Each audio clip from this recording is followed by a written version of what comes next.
Hi, YouTube. Today I'm going to talk about infidelity and the big question, should I stay or should I go?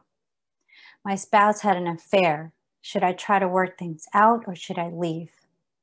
Unfortunately, I can't answer this for you, but I will tell you what I did when my husband was unfaithful to me at the end of this segment.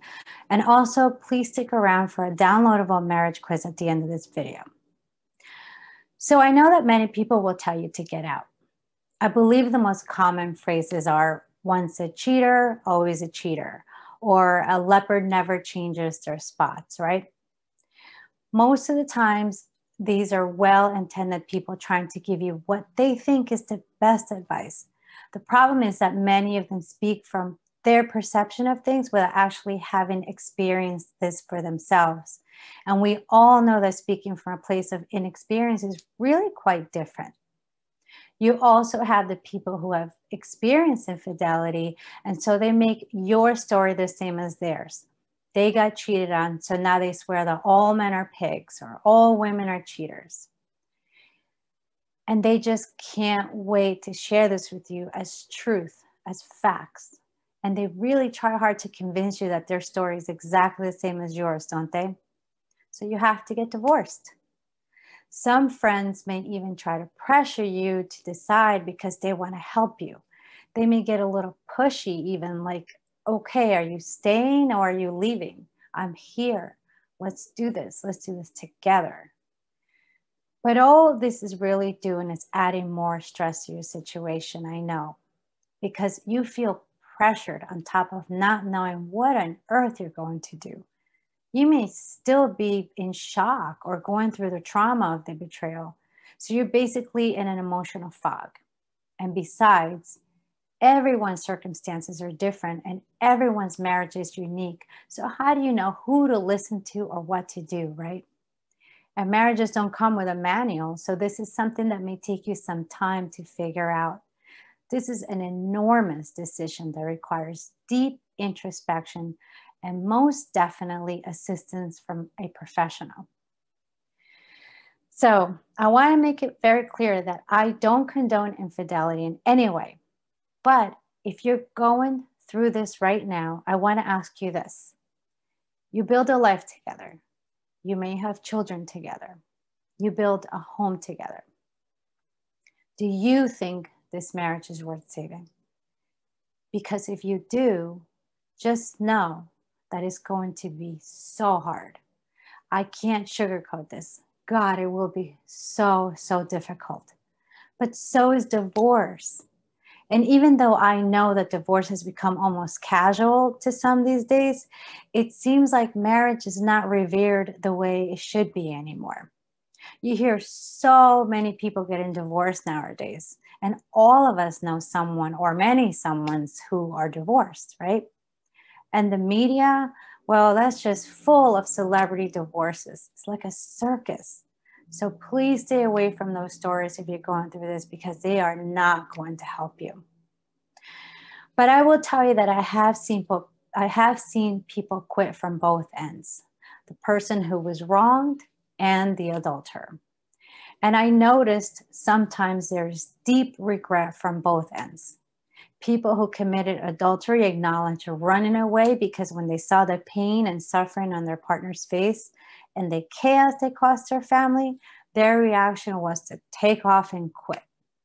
Some say they couldn't bear being the bad guy 24/7, and that's how they felt every time they were in the presence of their spouse. So they bolted instead of toughing it out, instead of doing the courageous thing or handling the aftermath in a dignified manner. They felt the damage was too great to repair or the road was going to be too hard, so instead they fled. Others admit they were engulfed in the lust and the feel-good chemicals of being with another, and this made it appear as if they had found greener pastures. So they couldn't see straight either. They were in a fog and fled, abandoned their marriage, and now they are emotionally stuck. Their spouses have moved on and remarried, and they're left with sadness and regret. And the spouse who was betrayed may be left with the dreaded questions like, what if, or did I give up too soon? And so it takes an enormous, an immense, a paramount amount of courage from both partners actually to stay and fight. The partner who was cheated on has to be willing to take the chance of possibly going through this humiliation again someday. They have to accept the fact, the uncomfortableness of fear and mistrust that will follow them daily afterwards, the push and pull emotions that will make them feel nuts sometimes. And the betrayer obviously has to be willing to work very, very hard every day to repair and rebuild. And if they haven't already, they need to completely cut all ties from their lover. Because if they don't cut ties with them, there's no point. This is about taking full ownership of your actions. This is not the time to say, I was unfaithful because you worked too much or because you wouldn't have sex with me. Not right now. Right now, it's about being fully remorseful of your actions. They have to repent and show their spouse that their apology runs deep. And their spouse has to be willing to take ownership of their part, whatever this may be. And this would require both to be all in with the assistance of an expert and a counselor or a therapist who has experience in betrayal. But if you're both willing to try, knowing that it will be really hard, if you both have the courage to stay and fight, there is a possibility that an awakening can happen in your marriage. There is a possibility that your marriage can be repaired and even renewed. I have seen it happen. I have seen couples very close to me who, in the face of infidelity, were willing to roll up their sleeves and fight. And miracles happened. Their marriages not only survived, but their marriages were given a makeover, a whole new lease. They were restored, and now they are so happy and so in love. Now, this isn't always the case, obviously. Many times it becomes too hard to bear for one or both partners, and they throw in the towel after some time. But if there's a chance that you are an exception to the rule, would you take it? Do you have that kind of courage? That's your partner? These are the questions to ponder. Now, I do have firsthand experience on this topic. My ex-husband was unfaithful to me. And after all the anger and hurt and internal conflict, I decided that I was willing to try and work things out and see if our marriage was salvageable. So I fought two voices. The one, which was my bruised ego, that said, bleep you, the two of you deserve each other, and I'm out of here.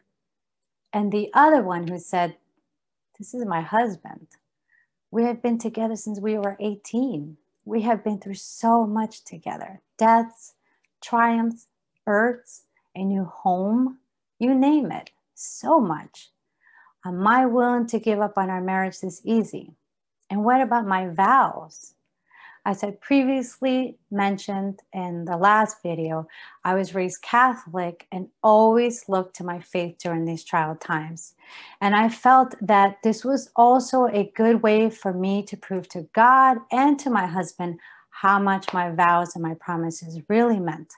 And so I decided to stay and fight. And I was not an exception to the rule, so my marriage ended anyway. But I always feel good about my decision. And I later realized that my divorce was the best thing that ever happened to me. But that's for another time. So I want to leave you with this. It takes both partners to be in and commit to the fight.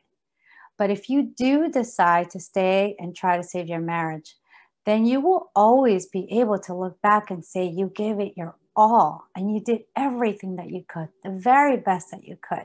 And you will never have regrets or wonder if you did the right thing. Because standing by your life partner and going through this horrible experience together can sometimes open your eyes and your heart in a whole new way. Because I can honestly say with all my heart that I gave it my all, that I kept my promises, and because of this, I have zero regrets. I did not care what anyone thought either. This was my journey. I had to reconcile within myself. And I am really proud that I had the courage to do this and to put myself through it, and that I had the strength, even though it was unbelievably hard, to see my marriage through to the end. So that's it. I hope this has helped some of you. Please keep sending me your questions and comments. I love hearing from you. And don't forget to subscribe to my channel and hit the notification bell. And please feel free to find the link below for a free marriage quiz. Until next time.